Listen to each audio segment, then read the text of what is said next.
So আমরা এখন আছি রাঁচির খুব ফেমাস একটা restaurant, Raj restaurant and snacks. এখানে খুব ভালো ভালো স্ন্যাক্স আর ওই ছোলে বাটুরে, কুলচা, তারপরে ধোসা এসব পাওয়া যায়। তো আমরা একটা অর্ডার করেছি ছোলে বাটুরে, একবার টেস্ট করে দেখি। আর এটা শুধু টেস্টের জন্য, তারপরে যদি ভালো লাগে আরও কিছু অর্ডার করব। এই যে চলে এসছে আমাদের বিগ সাইজ ছোলে বাটুরে, সাইজটা দেখো, তো দেখে মনে হচ্ছে ভালোই হবে, ছোলেটাও ভালো। আর ওয়েট করে আছে, চলো খাও। গোলাপ জামুন খাচ্ছি।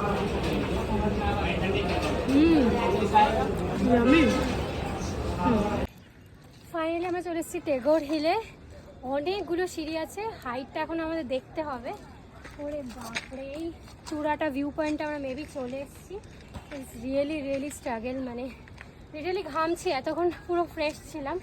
আর এখানকার ওয়েদার এত ভালো, ঘাম ঠিক হয় না, বাট এইখানে উঠতে উঠতে ঘেমে গেলাম। বাট রক্সগুলো দেখো কি হিউজ, আর কি ভিউ, দারুণ।